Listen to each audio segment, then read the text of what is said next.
भगवान तुंगनाथ, जिसका अर्थ है चोटियों के स्वामी। अगर आप इस ट्रैक को पूरा करके तुंगनाथ की चोटियों पर पहुंच जाते हैं तो ऐसा लगता है जैसे सारी आसपास की चोटियां इस पर्वत को सलाम कर रही हो। ये डिवाइन ऑरा है, हर ट्रैकर के दिल में एक अलग ही जगह बना लेता है। इस व्लॉग में हमारे साथ एक छोटी सी मुसीबत हो गई।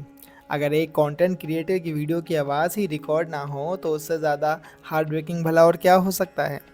लेकिन हमने सोचा कि जब तक असली आवाज़ वापस नहीं आ जाती तब तक हम आपको तुंगनाथ के इस ट्रैक और इसके इतिहास का सफ़र वॉइस ओवर करके ही करवाते हैं। आशा है आपको ये पसंद आएगा। तुंगनाथ ट्रैक की शुरुआत होती है चौपटा गांव से। इस ट्रैक का पहला एपिसोड हम पहले ही अपलोड कर चुके हैं, जिसमें चौपटा का सफ़र दिखाया गया था।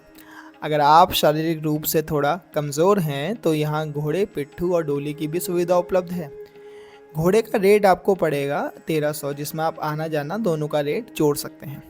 सिर्फ मंदिर तक अगर आपको घोड़ा चाहिए तो वो आपको 900 रुपये में उपलब्ध हो जाएगा। डोली अगर आप लेना चाहते हैं तो डोली की शुरुआत हो जाती है 2000 रुपये से। इसका रेट आपके वज़न पर भी निर्भर करता है। चलिए, जब तक असली आवाज़ वापस नहीं आ जाती तब तक हम आपको तुंगनाथ भगवान के इतिहास का भी दर्शन करा देते हैं। तुंगनाथ मंदिर हज़ारों साल पुराना है और इसका संबंध महाभारत के पांडवों से है। अपने चचेरे भाइयों का वध करने के बाद पांडव गोत्र हत्या और गौ हत्या के पाप से मुक्ति पाना चाहते थे। इसके लिए वेद व्यास की सलाह पर उन्होंने भगवान शिव की खोज शुरू कर दी। भगवान शिव पांडवों के इस पाप से नाराज थे और उनसे बचने के लिए हमेशा अपना रूप बदल बदल कर रहा करते थे। एक समय उन्होंने बैल का रूप धारण करके गुप्तकाशी शहर में शरण ले ली, लेकिन पांडव उन्हें वहां पहचान गए, जिस पर भगवान शिव प्रसन्न हुए और अपने बैल रूपी शरीर के 5 भाग अलग अलग स्थान पर प्रकट किए। आप जानते ही हैं, केदारनाथ पर उनकी पीठ, रुद्रनाथ पर उनका मुख, मध्यमेश्वर में नाभि और कल्पेश्वर में जटाएं और तुंगनाथ में उनकी भुजाएं प्रकट हुई। पांडवों ने इन स्थानों पर मंदिर का निर्माण किया, जिन्हें आज हम पंच केदार के नाम से जानते हैं। तुंगनाथ इनमें से तीसरे नंबर पर आता है। मंदिर परिसर में आपको पांडवों की प्रतिमाएं के साथ भैरव जी का मंदिर भी मिलेगा। साथ ही नंदी जी की मूर्ति भी उनके आगे ही स्थित रहेगी। आपको तो पता ही है, नंदी जी को भगवान शिव का सबसे बड़ा भक्त माना जाता है। माना जाता है कि अगर आप अपनी बात भगवान शिव तक जल्दी पहुंचाना चाहते हैं तो नंदी जी के कान में कहना काफ़ी है, जैसे कि यहाँ पर हमारे भैया जी मनमोहन कोरंगा जी कर रहे हैं। देखिए ज़रा इनको, क्या पता शिव भगवान तक आपकी बात सीधा कनेक्ट हो जाए। ये हमारा तुंगनाथ का दूसरा ट्रैक है। पहली बार हम यहाँ 2021 में आए थे और इस बार का सफ़र उतना ही रोमांचक है। ट्रैक के दौरान आपको छोटी छोटी दुकानें मिलती रहेंगी, तो चौटा से ज़्यादा सामान लाने की ज़रूरत नहीं है। जैसे कि गोपाल दास नीरज जी ने कहा है, जितना कम सामान रहेगा उतना ही सफ़र आसान रहेगा। वीडियो के आगे हरीश जी की मस्ती और ट्रैक के मज़ेदार पल आपका सफ़र को और भी यादगार बनाएंगे।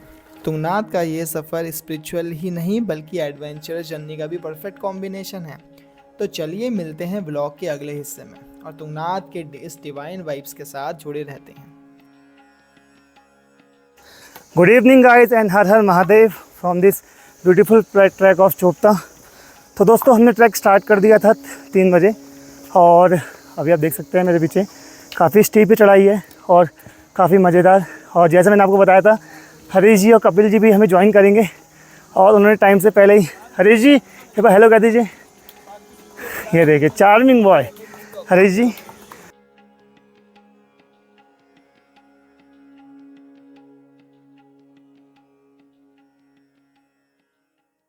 तो आज की शाम कुछ इस तरह, नौकरी करते करते गाय खरीदने का समय आ गया। अच्छा, यहाँ बहुत दूर आ गया हूँ मैं नौकरी करते करते। 2-3 गाय मैंने ले ली हैं। अगले साल इनके बच्चे होंगे, दूध बेचूंगा आंचल डेयरी को, फिर अपना एक छोटा सा छपरा यहाँ पर बनाऊंगा, फिर इन्हीं लोगों को बेचूंगा इनका दूध कॉफ़ी बना के। मैं अपने साथ एक और फिरुआ को लाया हूँ, वह है कपिल मिश्रा, और एक कैमरामैन चल रहा है मेरे साथ पीछे। इसको हम दिहाड़ी में लेके आए हैं कैमरामैन। तो दोस्तों, ये थी हरीश मेहरा जी की मस्ती। जो इन्हें हौसला दे दिया इस ट्रैक को कंप्लीट करने में। नहीं नहीं, हमको बहुत मजा आ रहा है, ना हमारी फट रही है ना कुछ हो रही है। दोस्तों हरीश जी की मस्ती चलते रहेगी। ये देखिए, अबे बता दिया करना। ये देखिए, कैमरा आते ही इनके कैसे बिल्कुल सारे अंग तंदुरुस्त हो जाते हैं। दोस्तों हम बहुत दूर से आए हैं, आप देख सकते हैं वो जहाँ कौवे उड़ रहे हैं। अबे वहाँ नहीं, यहाँ पे है, यहाँ पे। दोस्तों ये इनकी गलतफहमी है, हम वहीं से आए हैं। देखिए हर चीज को बड़ा चढ़ा के दिखाना इनकी बचपन की आदत है। हमने देखिए इतना बड़ा पहाड़ बनाए, हमने घमंड नहीं किया। हम लोग अभी इस वाले एरिया से आए हैं, मतलब यहाँ से भी जो बेस है वो अराउंड 400 या 500 मीटर होगा, और उसके बाद ये 1 किलोमीटर का ट्रैक हम कर चुके हैं। दोस्तों लास्ट बार मैं उस पहाड़ी में गया था जहाँ पर बर्फ दिख रही है, तो अराउंड हम लोग आधा ये कर चुके हैं और आधा अभी और बचा हुआ है, तो अभी बहुत टाइम है, आराम आराम से करते हैं। इतना हार्ड भी ट्रैक नहीं है, इजीली हो जाता है। ये तो कहने की बात है, ये बहुत झूठ बोल रहे हैं इस ब्लॉग में, सिर्फ ब्लॉगर बनने के चक्कर में। ऐसा कुछ नहीं है, आप भी इस ट्रैक को एंजॉय कर सकते हैं और बहुत सुंदर स्टार्टिंग से आ रहे हैं, हर चीज झूठी बता रहे हैं। हम पिछली बार बताए तो चलिए आगे मिलते हैं, नहीं तो इस ट्रैक को हम पूरा नहीं कर पाएंगे। नहीं है, आज हम गडरिया बन के आए हैं, हमारे 4-5 बैल ही चल रहे हैं, गाय तो पता नहीं कहाँ चले गई। 2-4 आदमी भी लेके आए हैं हम अपने साथ। जितनी सुंदरता करे ना इस ट्रैक की, सब कम है। दोस्तों इस ब्लॉग में हमको नहीं लिया जा रहा है, क्या हमें देख पा रहे हैं आप? ये चश्मा नहीं दे रहे हैं हमारा। सो गाइस ट्रैक से हट के राइट साइड में आपको एक क्लिफ मिलेगी, जो कि कुछ इस प्रकार है। ये ट्रैक है और ये क्लिफ है। ये हमने लास्ट बार बनवाई थी, ये हरीश मेहरा जी ने लास्ट टाइम बनाई थी, ऐसा उनका कहना है। पिछली बार तो यहाँ पे ये हमने ही बनाई थी। इसकी रजिस्ट्री हमने पवन सोड़ा के नाम से करवाई है। अगर आप लोगों को यहाँ पर ज़मीन लेनी है तो कतई हमसे संपर्क ना करें। इस ब्लॉग के माध्यम से आप ब्लॉक करिए इस ब्लॉग को। सब्सक्राइब तो दोस्तों सब्सक्राइब तो आप करेंगे ही। पहले हम आपको क्लिफ में फटाफट ले आते हैं, क्योंकि वहाँ से बहुत अच्छा डेंजरस भी व्यू आता है। तो पहले पहुँचते हैं, फिर आपको हरीश मेहरा की कमेंट्री सुनाते हैं, जो कि इस ब्लॉग को खूब रोमांच से भर दे रहे हैं। क्यों हरीश जी? जी से याद आया, जी जान लगा दी हमने इस ब्लॉग के लिए। हाँ, इनने हमारी 2 दिन की छुट्टियां यूं ही बर्बाद नहीं की, शिव के दर्शन कराए या हमने शिव के दर्शन किए, एक ही चीज़ है। चलो गाइस आगे चलते हैं। तो दोस्तों हम लोग अपनी इस चोटी पे टॉप में पहुंच चुके हैं। देखो दोस्तों मैंने झंडा गाड़ दिया है, चौकी एक बार में नहीं गड़ा, देखिए। और मैं आपको अब पीछे का व्यू दिखाता हूँ। K2 के बराबर तो नहीं, लेकिन ओ भाई, ये व्यू देखिए यहाँ का। और हम हैं इसके बिल्कुल टॉप पे।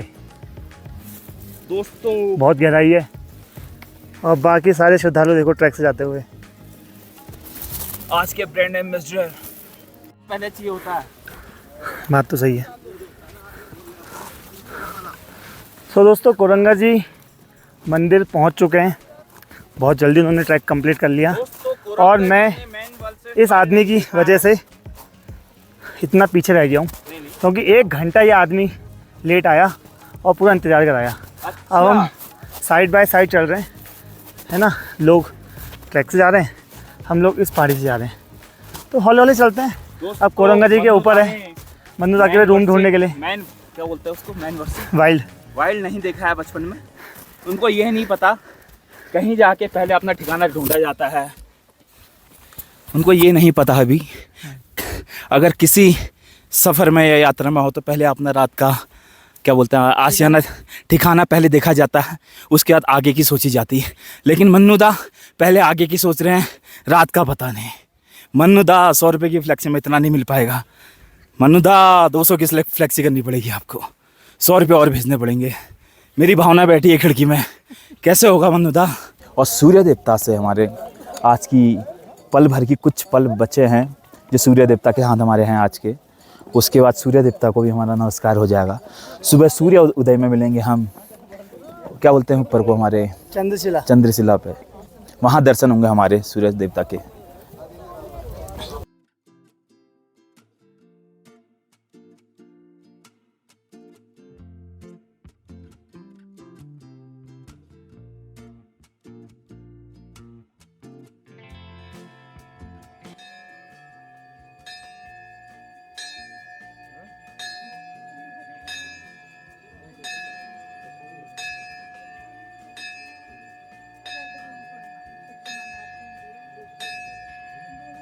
तो दोस्तों ये था हमारा तुंगनाथ का सफ़र।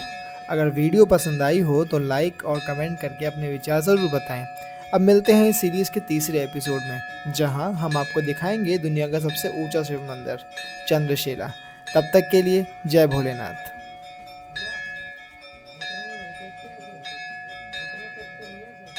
तो हरीश जी, कैसा लग रहा है आपको पहले दर्शन करके? पहले दर्शन जो हमारे भाई साहब ने किए, कैसा लगा आपको हमारे दर्शन करके?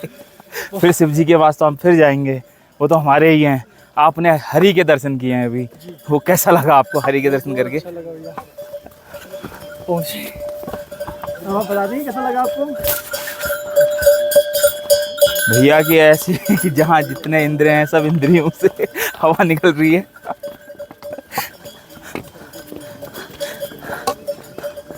जरा आप भी बता दीजिए।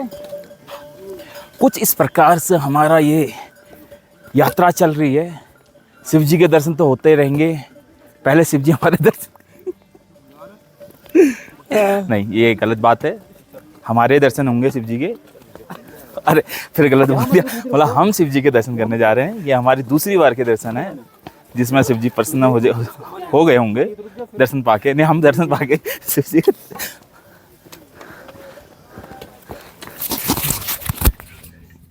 तो दोस्तों, अब आप समझ लीजिए कौन किसके दर्शन कर रहा है और किसके दर्शन करने चाहिए। क्यों 3 साल के बाद आज दोबारा से हमारे दर्शन होंगे, मतलब हम शिव जी के दर्शन करेंगे। थोड़ा उल्टा हो जा रहा है, थोड़ा आगे पीछे निकल जा रहा हूँ मैं।